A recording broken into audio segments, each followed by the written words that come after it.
Good evening. Oh, it's hot out here, and I can say that I honestly didn't come out until about 30 minutes ago because the humidity is just horrible.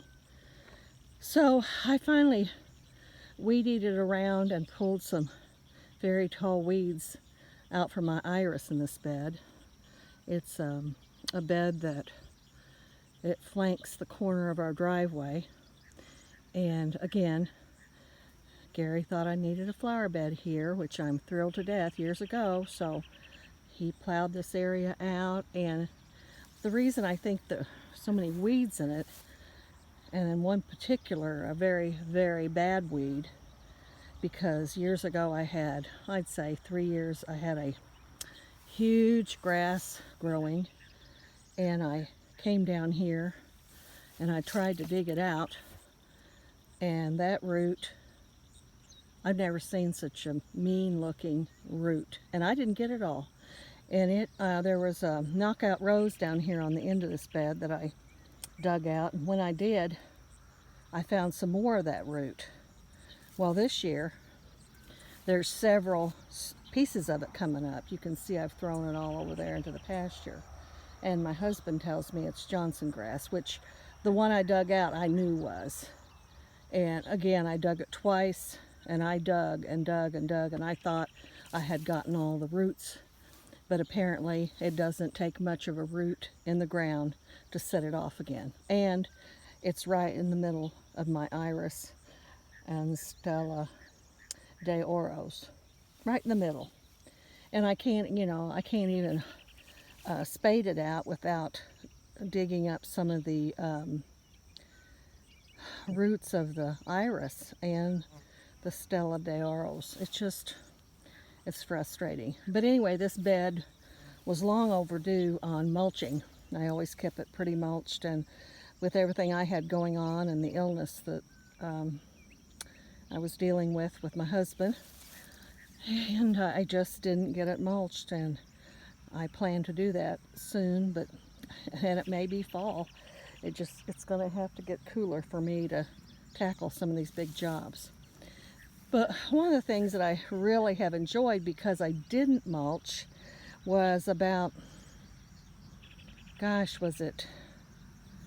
trying to remember what year it was that I had a big yard sale, and people were coming up to my house, and these larkspur are annuals, the purple and the white and the light pink, and they're so pretty, but they are annuals, and they reseed themselves in here, but without contact to the ground, of course they couldn't do that, which the last couple years, because I didn't mulch, they have been able to do that. So aren't they pretty? And I think years past I either mowed them down and just mulched over them or whatever, but oh gosh, I just so enjoy them.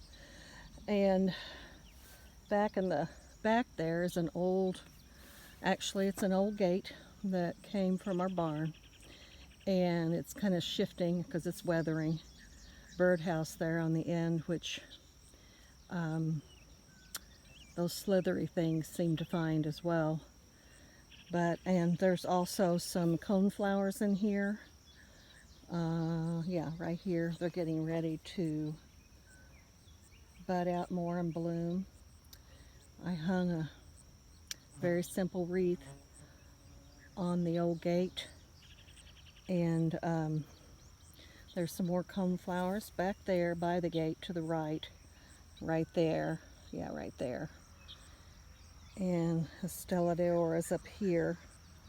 And there was some salvia, blue salvia in this bed, but boy, I'm not sure it's here anymore. And here's another pretty coneflower. Yeah, and there's one that's starting to do its thing. It's starting to get really pretty.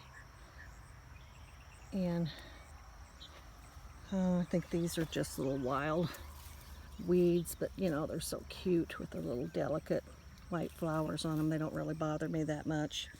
They look pretty, and with the iris and the other things in this bed. But it doesn't have a lot of variety in it. Like I said, it did have some salvia. Oh, and back here, I missed it, I'm sorry. There is a clematis, which I think it's already bloomed on the gate. Yeah, down there you can see it, the vine growing up and growing up around the top of it there. See it?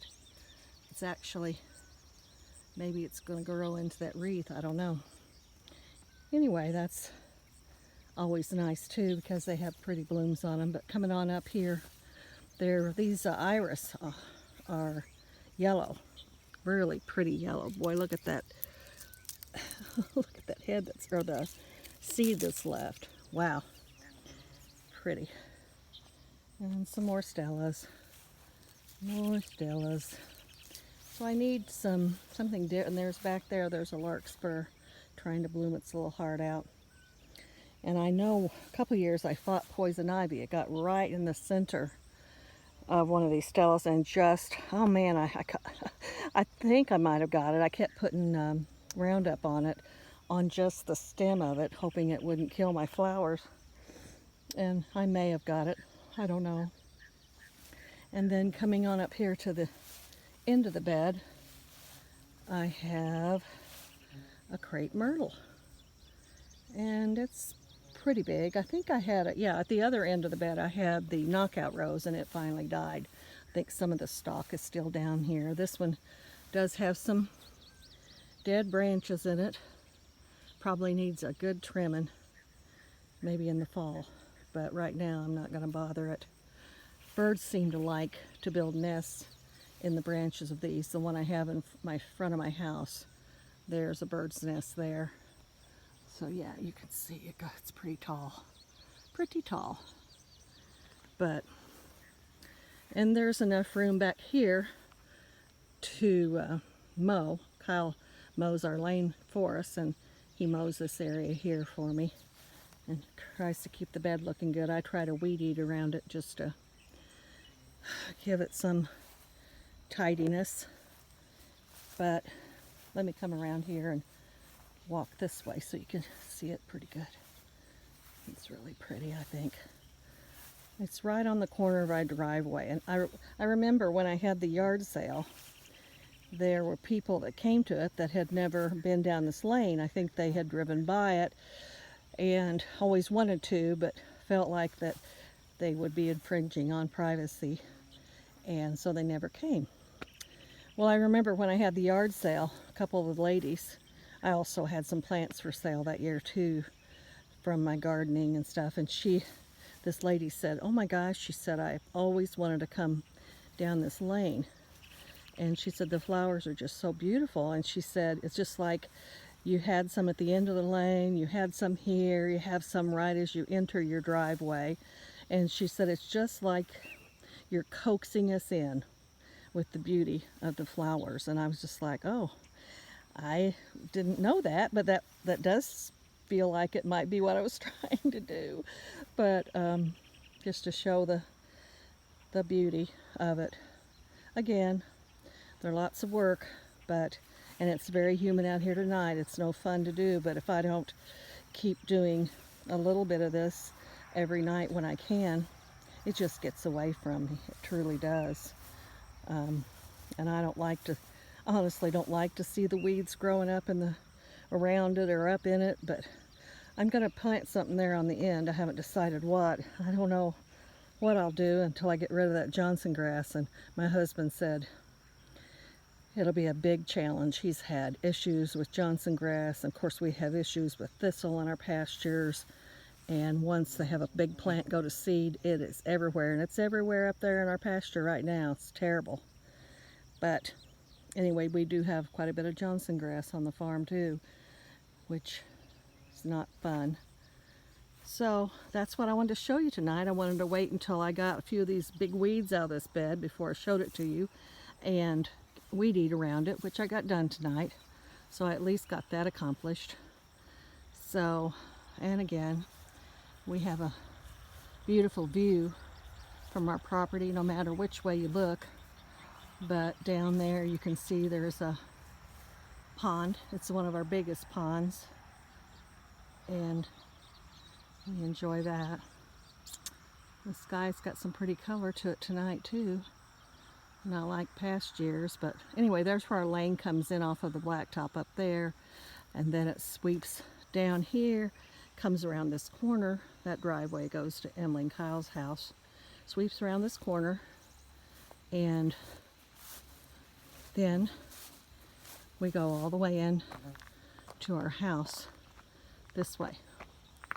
So it's maybe a quarter mile to walk it, maybe not quite that far, but nice little drive. So anyway, I hope you've enjoyed the video this evening. I certainly hope that you had a blessed day and that you are enjoying every day, enjoying your life, and giving God the praise for it. So until we meet again and have another video, I've got a couple more to do, so until I start a project, and then after that I'll have more to show you. So anyway, signing off for now. See you all later. Bye bye.